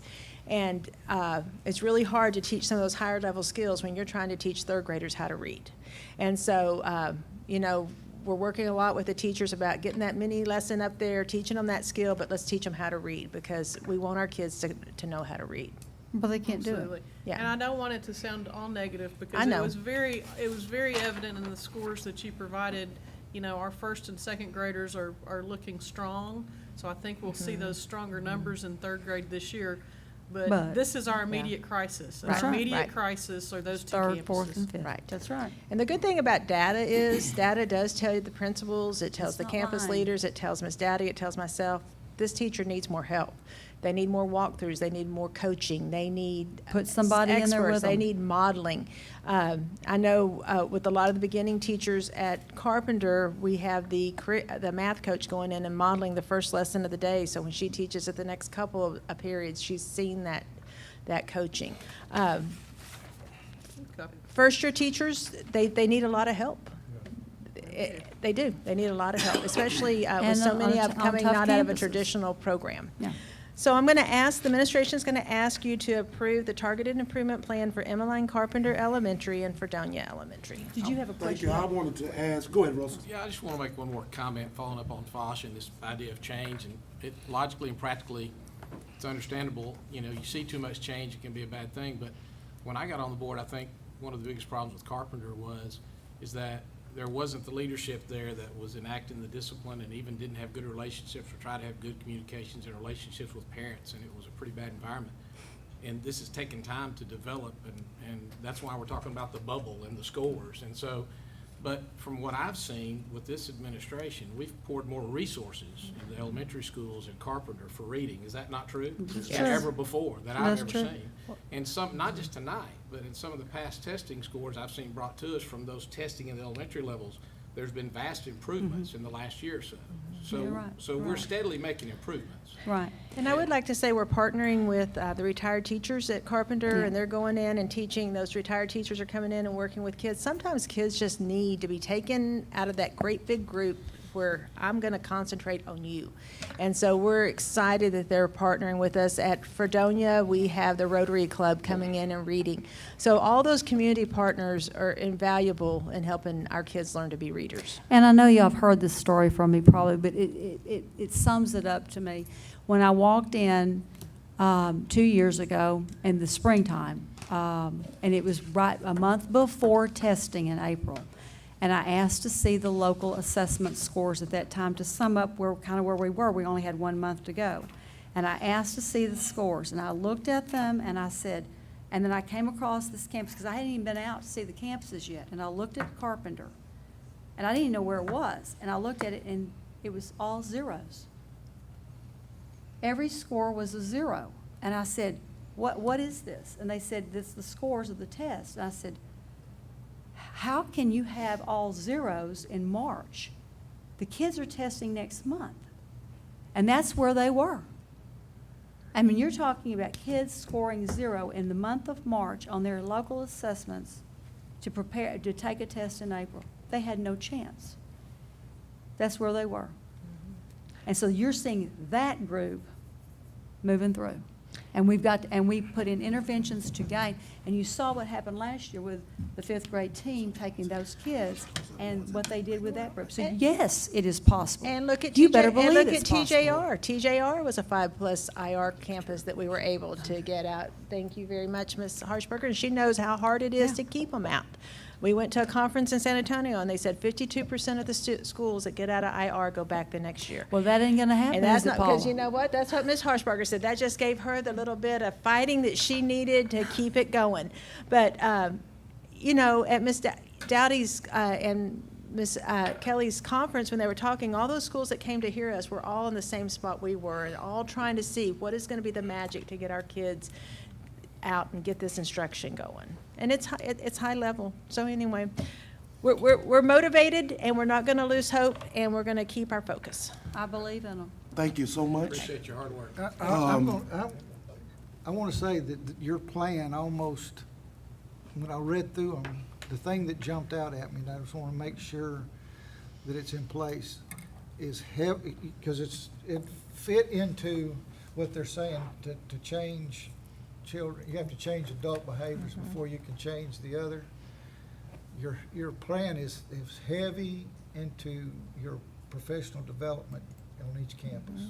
I mean, if you look through it, even though your root causes are different, your plan of action is pretty much the same. It's different topics. So hopefully next month I'll share with you, there's an incentive matrix that through the grant, these teachers, if they meet our goals, will be able to get a incentive, a monetary incentive, and hopefully that will help them keep their focus on all that extra training they are doing. Well, it's So not just the training that you mentioned. it's the support. You It's the mentioned support. coaching, Yes. mentoring. All the support. All these things that you put in the plan, all goes back to changing adult behaviors. And so my point was, I hope that the time is allotted within somewhere where those teachers, if either they're being compensated for staying lengthier, longer times, or they're given time during their, what do they call it now, PLC. PLC times. And I'll have to say, the staff development days that we had this fall have proven, I think the principals will say, they've been pretty invaluable about having the time. We've had those, last time was on a Monday, we have another one coming up in November, because that whole day is spent. Teachers aren't tired, they're not rushing in between getting their kids to specials to get back to their conference period. They're really able to get in there and delve into the curriculum. So. Excuse me, I want to make sure you understand that I was not pointing at you. Oh, I understand. I understand. You just inherited. Yes, I understand, yes. Thank you, sir. Fosh, you gonna be the guru on instruction before this is over. I try to learn. If I could, I'd like to entertain a motion both for Carpenter and Fredonia on approving the the targeted improvement plan for both campuses. I'll make the motion that we approve both Carpenter and Fredonia's targeted improvement plan. I second. It has been both moved and second. Any other further discussion? If not, those in favor will show with the elevation of the right hand. Unanimous. Thank you so very much.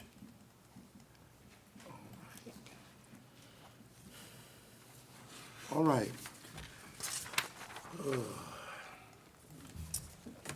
This time we'll look at a nomination or nominee. Is it one or two? Two. You two? So we need two. Nominations for the Nacogdoches County Central Appraisal District Board of Directors, and NISD is responsible for selecting two board members. So, I nominate two business people, Mr. Green and Ms. Fitch.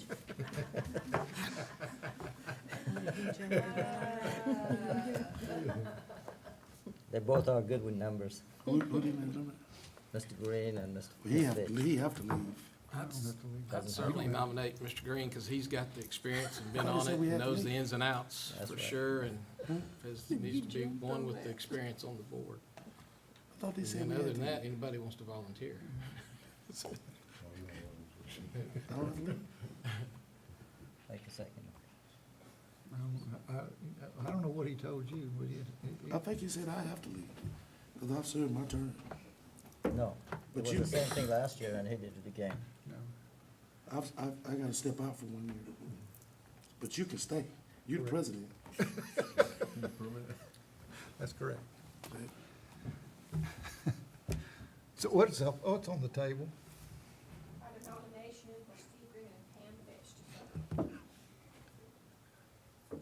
Is Pam, is that something that you want to take on, Pam?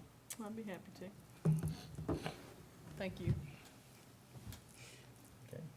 So the motion was made. I'll second that motion. Okay, it has been motioned by Coach Rashid and second by Mr. Matoya that Mr. Green and Ms. Fitch would represent NISD on the Nacogdoches County Central Appraiser District Board of Directors. If there's no further discussion, all those in favor will show with an elevation of the hand. It's unanimous, motion carried. Thank you so very much. All right, the resolution. We need this one, do we? No. That's it, That's it? unless you want. I want to commend again the school from TJR, the teacher and the students for a job well done. And I think that is really great progress for our district, making our student outcome the focal point. And just out of curiosity, Holly, how much time did we spend tonight just on student outcome? 90%, at least. We started the TPRI at 6:41. We concluded at 7:40, began the consent agenda at 7:41, full hour. A full hour. Wow, that's awesome. And I think that shows a lot of progress. Look out, AJ, here we go. So again, we said thank you. I do want to make mention that, let's keep Mr. Early, Michael Early, in our prayers. He's scheduled, has Michael left? Where is Michael? He can't come out. Michael is scheduled to have open heart surgery, and he's soliciting the prayers of our entire district. So I just thought we would make mention, and okay, and Ms. Fitch is your Mother-in-law, thank you. her mother-in-law. One other person in the district who we just took a resignation letter tonight from, Jane Chambers. She needs to be in our prayers. Thank you so very much. Thank each of you. Keep up the good work. Have a great week. Thank you. Can we have a Thank motion? you. I move that we adjourn. So moved. Thank you.